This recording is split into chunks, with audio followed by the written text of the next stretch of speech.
Hello বন্ধুরা, প্রথমেই পরিচয় করিয়ে দিই, এটা হচ্ছে আমার বান্ধবী ইতি। তো আজকে এসছি বন্ধুরা ইতির বাড়িতে বেড়াতে।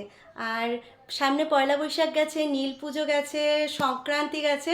তো তার আগে থেকেই ভাবছিলাম যে ওর বাড়িতে আসবো, কিন্তু কিছুতেই হয়ে উঠছিল না, কারণ ও খুব ব্যস্ত থাকে, পুজো টুজো করেছে, তারপরে পয়লা বৈশাখ ওই দিনটায় আসাটাও ঠিক না, কারণ তাহলে আসতে পারতি, দাদার মনে কষ্ট দেওয়া হবে, কারণ ও আসে না, ও খুব কম আসে। মানে আজকে যখন সকালে ও বলে তুই কবে যাস বলতো? সেটা হয় না আমাদের, মানে সারাদিন কাজকর্ম করে না আর হয় না। তুই বল, তুইও সংসার থেকে বেরোতে পারিস না। একদম একদম।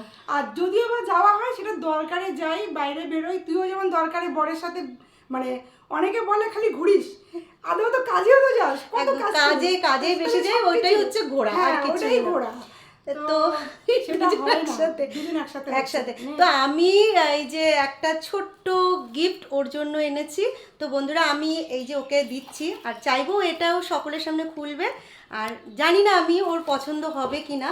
আমি এমনি কোনো পোশাক আশাক বা কিছু আনিনি, এটা আমি একটা শোপিস এনেছি, বলেই দিলাম। এটা আমি চাই যে ঘরের কোথাও এটা থাকুক, যেটা ও ঢুকবে বেরোবে ও দেখতে পাবে, এবং যত দিন রাখা যাবে আমার কথা মনে থাকবে। কারণ ড্রেস বা কোনো এমন কোনো জিনিস আমি দিতে চাই না যেটা দুদিন পরে ভালো লাগবে না, পুরনো রংচটা হয়ে যাবে, চলে যাবে। তো এই জন্য এটা আমি বেছে নিয়েছি। আর কেমন হয়েছে সেটা তোমরা বলবে, ঠিক আছে? ও যখন এটা নিয়ে ঢুকেছে, আমি হট করে ভাবছি মানে সারপ্রাইজ, কি রে আমাদের গিফট এনেছিস? ও বলছে না না না, আমি না তখন লজ্জায় পড়ে গেছি, সত্যি করে বলছি আমি লজ্জায়। ও আমাকে বলছে না না, আমি সর্বদাই মজা করি। আমি বলছি তুই গিফট এনেছিস? ও বলছে না না গিফট না। আমি ভাবলাম কি মা, আমি তো ভুল কথা বললাম। না না, আমি অনেক সময় ওর সাথে মজা করি, এই তো জামাটা কি একটা জামা হয়তো কিনেছে বা শাড়ি কিনে আমি দিস তো, ওইটা এরকম বলে থাকে। আমি সর্বদাই এরকম করি, আবার চেয়েছেও বলি যে এটা দিস তো, ওটা দিস তো। আমাদের মতো ওইরকমই বন্ধুত্ব বল। হ্যাঁ, এটা তো কোনো লজ্জা পাওয়ার কিচ্ছু নয়।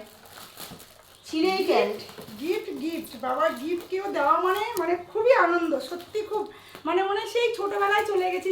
আমাদের আরো বান্ধবী আছে, তো জানি না কার জন্য কি করতে পারবো।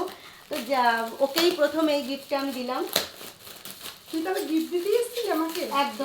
একদমই তাই, আমি এটার জন্যই এসেছি। ও যখন সকালে বললো কি রে তুই বাড়ি আছিস, আমি যাবো, আমি শুধু ও হঠাৎ বললো আসবে, কি ব্যাপারটা যে আমি বুঝতেই পারছিলাম। আজকে আমি কিন্তু সারাদিন ফোনে অন হতে পারি না, কারণ ঘরের কাজ ছেড়ে আমাকে আসতে হবে। আমার মানে বছরের প্রথম, ওরে বাবা আমার তো খুব প্রিয় এই যে জিনিসটা, কি দারুণ হয়েছে। এটা আমার সবথেকে, রাধা কৃষ্ণ আছে এটা, আমি এই জন্যই রাধা কৃষ্ণ বেছে নিয়েছি। ও ঠাকুর খুব, মানে ভক্ত, ঠাকুর খুব পুজো করে। তো আমি চাই যে দেওয়ালের কোথাও রাধা কৃষ্ণ ওর ঘরে থাকুক, যেখানে ও দেখবে, প্রণাম করতে পারবে, এবং আমার এটা ভালো লাগবে।